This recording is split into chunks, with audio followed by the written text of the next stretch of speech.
Marcus was 58 years old, a high school history teacher with $410,000 saved across his 403(b) and a Roth IRA.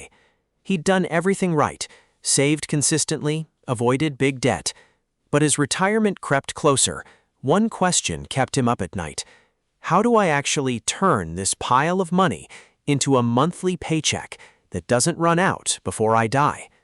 Today, we're going to answer that question.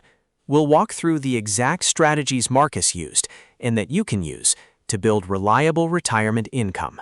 Let's get into it. Here's the core challenge Marcus and millions of Americans face. The moment you retire, that steady paycheck stops, but your bills don't. In fact, according to the Bureau of Labor Statistics, the average American retiree spends about $57,000 per year. And here's the scary part. If you retire at 65, you could easily live another 25 to 30 years. That means your savings need to work just as hard as you did. Inflation keeps rising, healthcare gets more expensive with age, and the last thing anyone wants is to outlive their money. So the goal isn't just saving, it's creating a system that pays you for life. Think of retirement income as a four-legged stool. Leg 1, Social Security. For most Americans, this is the foundation. Leg 2, withdrawals from your investment accounts, like your 401k, 403(b), or IRA. Leg 3, passive income streams, like dividends or rental income. And Leg 4, optional but powerful, annuities that provide guaranteed monthly payments. Marcus didn't use all four at once. He built them in layers, and that's exactly the approach we'll break down slide by slide. Most people focus only on savings. The smartest retirees build a system with multiple income streams working together. Marcus's first big decision was when to claim Social Security. This one choice can mean tens of thousands of dollars over a lifetime. You can claim as early as 62, but your benefit is permanently reduced, sometimes by as much as 30%. Wait until your full retirement age, which is 66 or 67 depending on your birth year, and you get your full benefit. But here's the kicker. If you can wait until 70, your monthly payment increases by roughly 8% for every year you delay past full retirement age. For Marcus, waiting from 67 to 70 added about $560 more per month.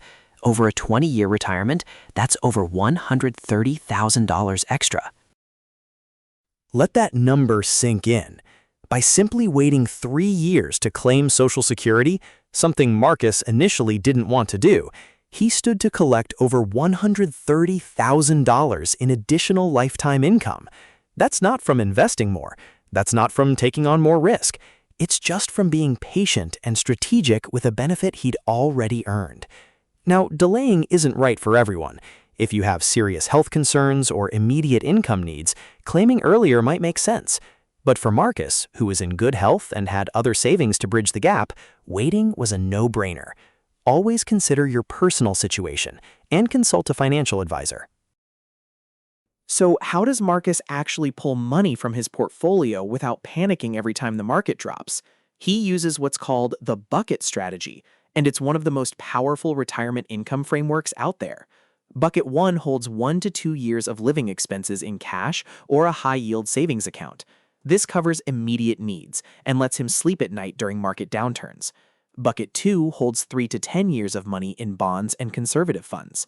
Bucket 3, the biggest, holds stocks and growth assets for the long haul.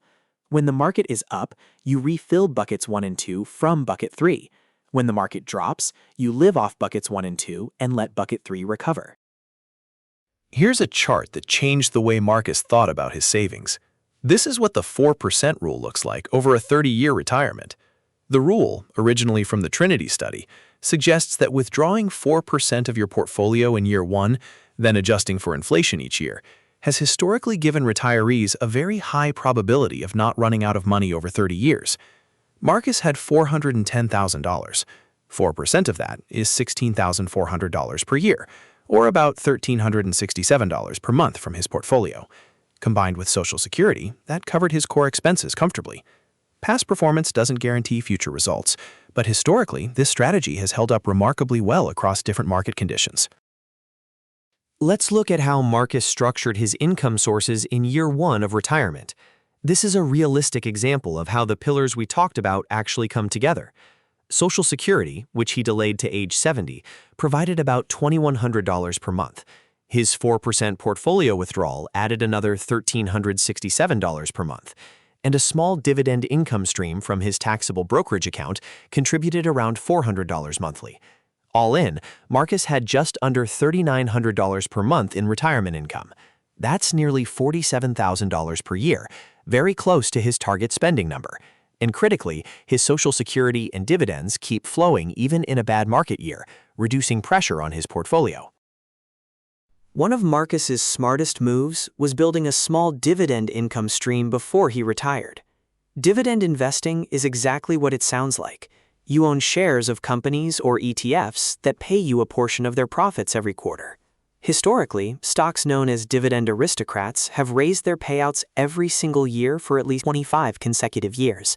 If Marcus held $96,000 in dividend-paying ETFs yielding about 4%, that generates roughly $4,800 a year, or $400 a month, in passive income without selling a single share. In retirement, instead of reinvesting those dividends, you simply take them as cash. This is for educational purposes only. All investments carry risk, and dividends are never guaranteed. 72%, nearly 3 out of 4 Americans, say they fear running out of money in retirement more than death itself, according to an AARP survey. That's a stunning number. And honestly, it makes sense. Running out of money at 80 with nowhere to turn is a terrifying prospect. But here's what Marcus learned, and what the data consistently shows. With the right system, a diversified income strategy, and a realistic withdrawal rate, running out of money is far from inevitable. The strategies we've covered today, Social Security timing, the bucket system, dividend income, and the 4% rule, are all designed with one goal in mind: making sure your money outlasts you. There's one more income tool worth mentioning: annuities. Think of an annuity as buying yourself a pension. You give an insurance company a lump sum, and they promise to pay you a fixed monthly amount for life. For Marcus, putting $75,000 into a simple fixed annuity generated about $450 per month, guaranteed for life, regardless of what the market does. Annuities aren't right for everyone. Fees can be complex and they tie up your capital. But for covering non-negotiable expenses, like utilities, groceries, and insurance premiums, having a guaranteed floor of income can be incredibly freeing. If you're considering one, work with a fee-only financial advisor to evaluate your options carefully. So where did Marcus land? At 70, he's collecting $2,100 a month from Social Security. His bucket strategy keeps him calm during market volatility.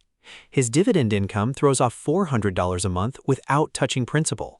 And his 4% portfolio withdrawals fill the rest. He went from losing sleep over retirement to actually enjoying it with a clear, data-backed system. Here are the 4 things to take away from today. Delay Social Security when you can. Use the bucket strategy to protect short-term needs. Build dividend income streams early. And always know your retirement spending number. If you found this valuable, subscribe to US Wealth Logic. New videos every week to help you build wealth with knowledge, not guesswork. Everything you've heard today is for educational purposes only and does not constitute financial advice. All investments carry risk, including the possible loss of principal. Past performance does not guarantee future results. Please consult a licensed financial advisor before making any investment or retirement plan.